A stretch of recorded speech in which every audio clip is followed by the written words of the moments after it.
Probably as a result of diplomatic pressure from the Russian embassy, Belgian police had forced the delegates to leave the country. The Congress finalized the creation of the Marxist Party in Russia proclaimed at the first Congress of the RSDLP. At Lenin's suggestion, a new organizing committee was set up at a conference of Social Democratic committees held in November 1902 in Pskov. Under Lenin's guidance, the organizing committee carried out extensive preparatory work for the Second Congress.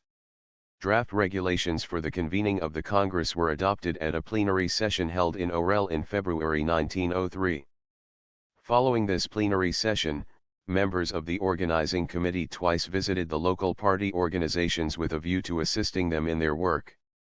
With their participation, the local committees discussed the draft regulations, after which the organizing committee finally endorsed the regulations and approved a list of the local organizations entitled under them to representation at the Congress.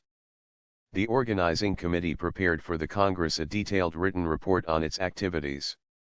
Of these, 33 supported Iskra, the party newspaper, 5 backed the Bund, and there were 2 economists, Marxists, who believed workers should concentrate on economic demands rather than political ones. The fourth session asked whether the party should support a dictatorship of the proletariat. All but one of the delegates voted for this, the economist Akhimov abstained.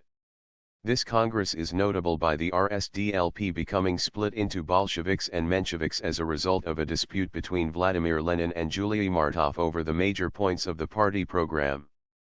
At the 22nd session, Lenin and Martov disagreed on the wording of the first party rule defining membership.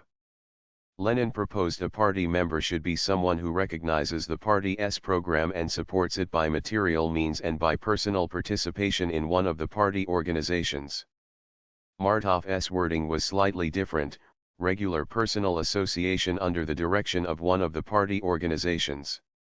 The dispute was about whether the party should have a loose membership or whether it should be a party of professional revolutionaries. The Congress voted 28 to 23 in Martov's favor, but his support included the 7 Bundists and economists who would later walk out. This left Lenin's faction in the majority, so Lenin called his faction Bolshevik or majoritarian.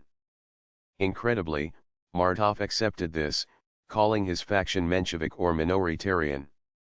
At the 27th session, one of the constituent groups of the party, the General Jewish Labor Bund, asked that the Bund would be recognized as the sole representative of the Jewish working class in Russia. A Bundist delegate tabled a motion that all Russian citizens should have the right to use their own language. However, a similar motion proposed by No Zherdanya, leader of the Transcaucasian Social Democrats, was passed. Moreover, the Bund proposed that the RSDLP should have a federal structure, with the Bund as a constituent party. Bolsheviks and Mensheviks were united in their opposition to the Bundist proposal, calling it separatist, nationalist, and opportunist. The 2 economists also walked out when the Congress decided that the Iskraists should represent the party abroad. Its 3 members, Lennik, Noskov, and Gleb Krzyzanowski, were all Lenin's supporters. Iskra's editorial board became the party's central organ and was cut from 6 to 3 members, Lenin, Plekhanov, and Martov.